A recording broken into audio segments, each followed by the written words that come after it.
Buenos días, hermanos, Dios les bendiga. Estamos a día 31 del mes de agosto del año 2024 y continuamos con nuestra lectura bíblica en el libro de Números, capítulo 15, versículo del 32 en adelante. Lapidación de un violador del día de reposo. Estando los hijos de Israel en el desierto, hallaron a un hombre que recogía leña en día de reposo. Y los que le hallaron recogiendo leña lo trajeron a Moisés y a Aarón y a toda la congregación, y lo pusieron en la cárcel, porque no estaba declarado qué se le había de hacer. Y Jehová dijo a Moisés: irremisiblemente muera aquel hombre, apedréelo toda la congregación fuera del campamento.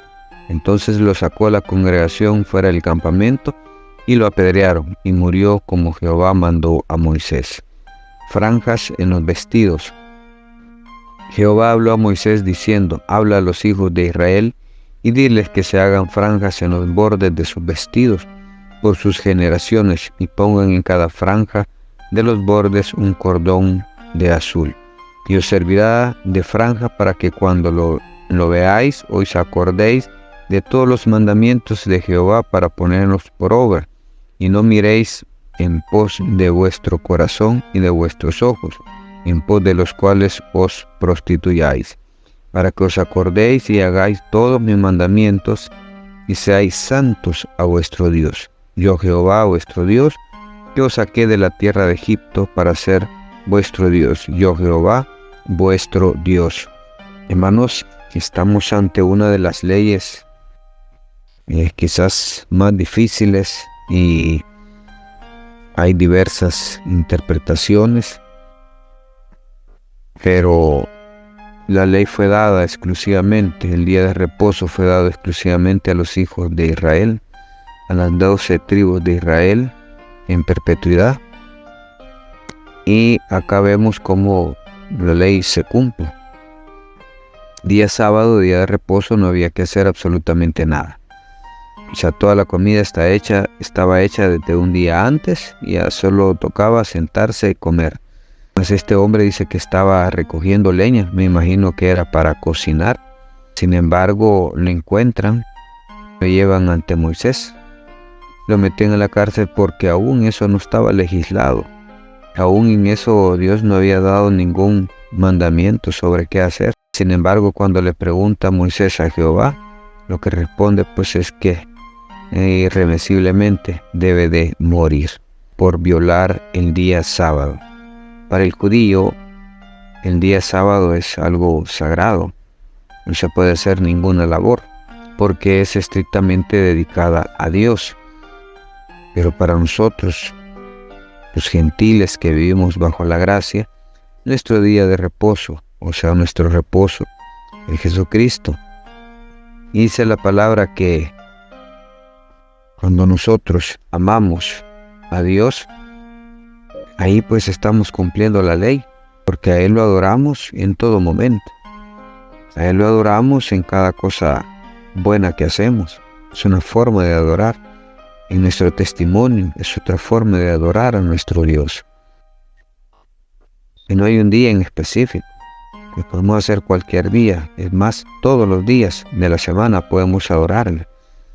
Podemos servirle, podemos dar buen testimonio de lo que Él ha hecho en nuestra vida. Entonces, no necesariamente un día. Eso fue dado y pactado para el pueblo de Israel. Luego habla de las franjas en los vestidos, una distinción, más que una distinción, un recordatorio, para que cada vez que lo vieran en sus vestidos, los israelitas pudieran recordarse de dónde Dios los había sacado, cuáles eran los mandamientos que debería de cumplir para evitarse problemas. Esa era la idea, un recordatorio de lo que Dios había hecho en sus vidas.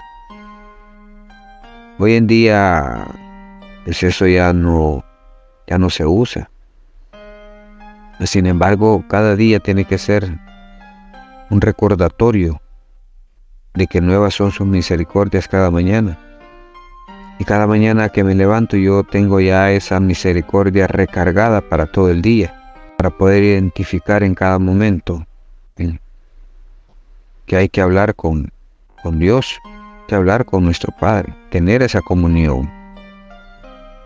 Esa es la distinción que tenemos que tener nosotros como hijos de Dios, un buen comportamiento, un buen testimonio. La gente nunca dejará de criticar, la gente nunca dejará de señalar, pero en Cristo nosotros somos más que vencedores. En Cristo tenemos que aprender a soportar todo ese tipo de cosas, porque es Él quien nos sostiene. Él es nuestro recordatorio. Sabemos que Él está en nuestro corazón, por ende, si Él está en nuestro corazón, cada paso que demos va a ser dirigido por Él y por ende lo estamos recordando a cada momento. No solo un día en especial, sino todos los días de la semana. Le agradecemos por la vida que nos da, por sus nuevas misericordias que se llena el tanque todos los días. Qué bueno es tener un Dios así. Un Dios misericordioso, un Dios de poder, un Dios que está dispuesto a todo por sus hijos, aquellos que le adoran. Es la palabra que Dios busca adoradores en espíritu y en verdad. Seamos eso. No necesitamos ponernos una franja o algo que identifique, que nuestro testimonio certifique que somos hijos de Dios. Que nuestro testimonio certifique que mantenemos esa comunión con Dios firme todos los días, agradeciendo por lo bueno y por lo malo que sucede en nuestras vidas. Este recordatorio tiene que ser siempre, todos los días. En la mañana orar por los alimentos, tener un tiempo de oración, y ahí lo vamos a ir conociendo como es verdaderamente, cómo nos levanta en los tiempos difíciles, cómo nos sostiene en los tiempos buenos, cómo nos guía en todo momento. Que la señal, que esas franjas en los vestidos, que sean en nuestra vida, en nuestro corazón. Que mostremos ese amor hacia los demás, que vivamos el verdadero evangelio. No el evangelio de exclusión, sino un evangelio de inclusión. El Señor nos mandó a amarnos unos a otros, como yo soy amado a ustedes. Entonces nuestra identidad, que sea el reflejo de Cristo en nuestras vidas. Y que cada día lo reflejemos más. Que nuestras acciones demuestren que Él vive dentro de nosotros. Esa tiene que ser nuestra franja, nuestra marca, como buenos hijos de Dios, buscando esa santidad siempre. Bendiciones, hermanos. Esto ha sido un cafecito para el alma.